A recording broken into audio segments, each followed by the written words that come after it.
అందరికీ నమస్కారం. నా పేరు doctor P Divyasri, senior consultant ARC fertility centre Nellore branch.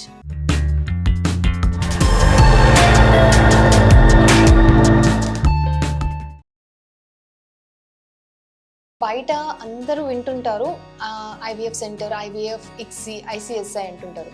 IVF అంటే ఏంటి మేడం, ఇక్సీ అంటే ఏంటి మేడం, అసలు ఏం జరుగుతుంది, ఐవీఎఫ్ అంటే ఐవీఎఫ్కి ఇక్సీకి తేడా ఏంటి, అసలు మాకు ఏం చేస్తున్నారో మాకు తెలియాలి అని అనుకుంటుంటారు. సో చాలా సింపుల్ అండి.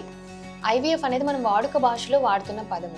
ఐవీఎఫ్ అయినా ఇక్సీ అయినా లోపల జరిగే ప్రొసీజర్లో డిఫరెన్స్ ఉంటుంది. బయట జరిగే ప్రొసీజర్ అంతా సేమే. అంటే పేషెంట్కి మనము ఎగ్ స్టిమ్యులేట్ చేసి ఎగ్స్ని బయటకు తీసి హస్బెండ్ దగ్గర నుంచి స్పర్మ్ తీసుకునేంత వరకు ప్రొసీజర్ అంతా సేమ్. వన్స్ మేము ఎగ్ని రిట్రీవ్ చేసిన తర్వాత మేము ల్యాబ్లో ఇక్సీ అంటే ఒక్కొక్క ఎగ్ ఊసైట్ అంటాం కదా, ఒక్కొక్క మెచ్యూర్ ఊసైట్ లోపలికి ఒక్కొక్క స్పర్మ్, మొటైల్ మంచి మార్ఫాలజీ ఉన్న స్పర్మ్ని ఎంబ్రియాలజిస్టే ఇంజెక్ట్ చేస్తారు.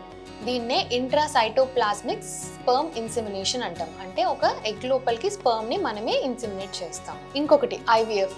ఐవీఎఫ్ అనేది ఏంటి అని అంటే ఒక డిష్ ఉంటుంది. డిష్లో ఒక ఎగ్ ఊసైట్, మెచ్యూర్ ఊసైట్ని తీసుకొని దాని చుట్టూ కొన్ని మంచి క్వాలిటీ స్పర్మ్స్ని మనం వదులుతాము.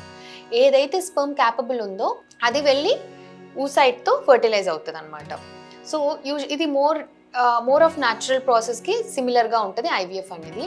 కానీ దీని ప్రాసెస్లో, ఈ ఐవీఎఫ్ అనే ప్రాసెస్లో ఫర్టిలైజేషన్ ఫెయిల్యూర్ అనేది ఎక్కువగా ఉంటుంది. అంటే అది కలవచ్చు, కలవకపోవచ్చు ఐవీఎఫ్ డిష్లో. అందుకని మోస్ట్ ఆఫ్ ద టైమ్స్ అన్ని ఐవీఎఫ్ సెంటర్స్ చాలా మటుకు ఫాలో అయ్యే ప్రొసీజర్ ఇక్సీ. సో మీరు ఐవీఎఫ్ ట్రీట్మెంట్ అన్నా కానీ లోపల జరిగే ప్రొసీజర్ ఇక్సీ అనేది ఉంటుంది. అంటే ఒక్కొక్క ఎగ్ లోపలికి ఒక్కొక్క స్పర్మ్ని మేము ఇంజెక్ట్ చేయడం వల్ల ఈ ఫర్టిలైజేషన్ ఫెయిల్యూర్ అనేది జరగకుండా మనకి ఎంబ్రియో ఫార్మేషన్ అనేది గ్యారంటీగా జరగడానికి ఛాన్సెస్ చాలా ఎక్కువగా ఉంటాయి. సో ఈ సింపుల్ నాలెడ్జ్ వల్ల మీరు ఎప్పుడైతే మీరు కన్సల్ట్ అవుతున్నారో మీ డాక్టర్ని కనుక్కోవచ్చు. సో వాళ్ళ ల్యాబ్ లోపల వాళ్ళు చేసే ప్రొసీజర్ ఐవీఎఫ్ ఆర్ ఇక్సియా అనేసి. Thank you so much.